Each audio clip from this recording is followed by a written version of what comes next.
We're back with JacksportsTV.com. Hey, we're talking football, and I've got a subject that should interest the casual football fan because when you look at the way things have been going on and off the field, this is what shapes the sport. This is what keeps us moving forward and loving it.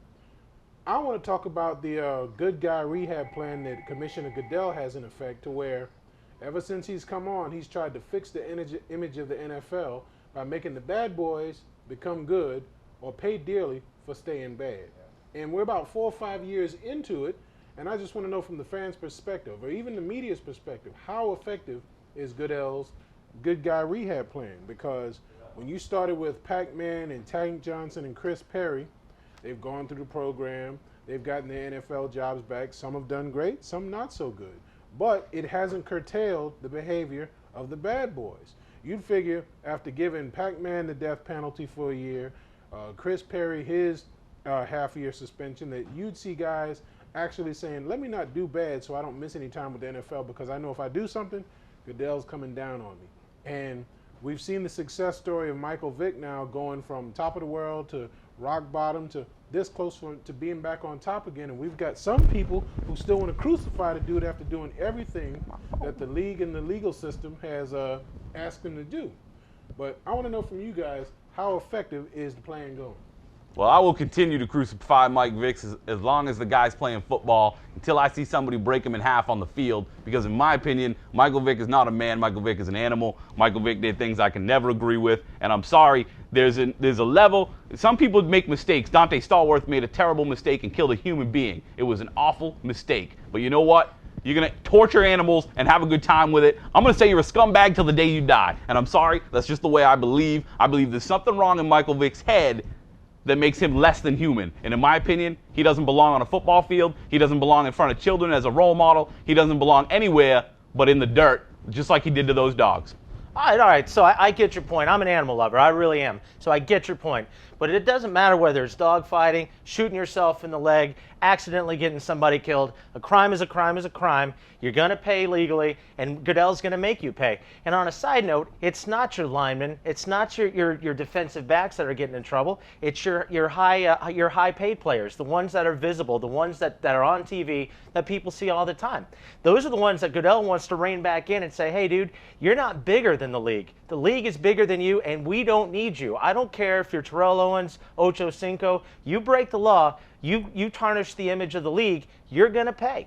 Well, see, that's why I brought up the question, because we started off with Pac-Man, D-back, Tank Johnson, D-lineman. You know, not the glamour positions, not the skill positions, and we've devolved into a starting quarterback falling into trouble, not once but twice.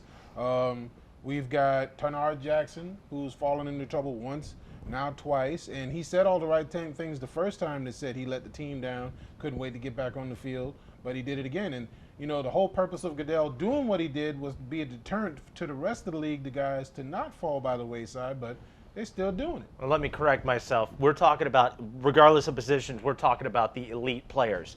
I think you're mistaken there, though. I just think that you and I and the average fan especially doesn't hear about it as often when it's third-string cornerback or when it's fourth-string defensive tackle. These guys all get in trouble. Anytime you have a guy in a situation where he's making way too much money and he doesn't know how to, and I'm not saying too much, I don't think athletes are overpaid. I'm one of those few people who doesn't think athletes are overpaid, but they're making more money than they know how to handle, and they get in situations and they act stupid, and they do what young men do growing up, which is act like morons. Unfortunately, when you're a young man growing up with lots of money, you have that much more opportunity to act like a moron, and that's what guys do, unfortunately. Well, to me, I differentiate a guy like Michael Vick, going back to Vick.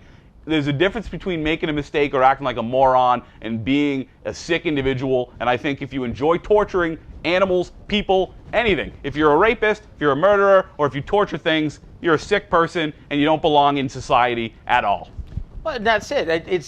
Right now it's the elite players that are leading the drive because they've been coddled their entire college career. They've been coddled all the way through the draft, and they've been coddled, rookie symposium or not, they've been coddled by both the media, by the fans, and by the coaches. They're the ones that have this sense of empowerment that I can go out and I can do whatever the hell I want because I'm I am one of the best. I am one of the best receivers, Braylon Edwards. Did you know, by the way, that the Jets have a program you can pick up the phone and get a ride in the middle of the night? Braylon Edwards, Michael Vick, all of these guys that are bringing in the big money through endorsements, they've been objectified by the press, by the fans, and by all of the media that they really feel that they're above the law.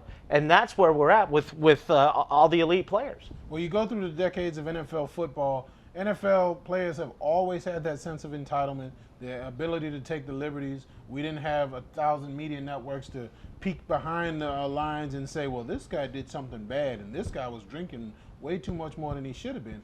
And if we dealt with it then and let the league grow from that to where we are now, to where we had Hollywood Henderson and Golden Richards sniffing up everything in West Texas, you know, and we dealt with it. We still watched the games and we appreciated it. And now we can watch Michael Vick do what he does now, do what he did 3 years ago, and that big 3-year space in between where he had to pay for his mistakes. You know, he never came out and said, well, I was portrayed wrong in the media. You know, the legal system came down on him hard and fast, and he just went and dealt with his time, came right back. And I don't know what else he has to do to prove that, you know, the image that he's put on himself and all the shame that he's put on himself can be put behind him so he can just go forward again.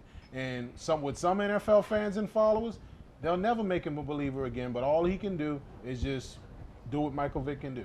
But I just think that there is a level of wrong that you can do that you can never make up. And Pac-Man Jones having another man paralyzed in a club because he just felt like having him shot is that level of wrong that you cannot recover from. Michael Vick torturing animals and having a great time doing it is a level of wrong you cannot recover from. If Ben Roethlisberger raped any women, that's a level of wrong he cannot recover from. And to me, those people do not only not belong in sports, they don't belong in society, period. And you know what? I think as a whole, NFL players, professional athletes are most of the time really good freaking people. If you take 1,500 men in any walk of life, a bunch of those men are going to be a-holes. But you know what? If you take 1,500 congressmen, 1,500 teachers, 1,500 of a lot of people, there are going to be a bunch of a-holes, but there won't be as many guys doing good as a lot of professional athletes do. And unfortunately, they all get wrapped up and called knuckleheads and bad people because of bad people like Michael Vick and Pac-Man Jones. Well, Pat, you know, what's wrong is wrong is wrong, but we've always believed as a society, as long as you pay your dues, as long as you do what's right, then everyone is deserving of a second chance. And I believe that as well. I don't agree. I don't agree at all, but that's the way it is. But to go back and answer your original question, yes, I do believe the player rehabilitation program is working. I believe the league game is just getting better, and I believe a lot of these good players, especially Michael Vick, are learning their place and humility. Jack Sports TV is brought to you by Vegas Showgirls. Bring your ticket stuff from that sporting event. Have a good time at Vegas Showgirls. Jack Sports TV is coming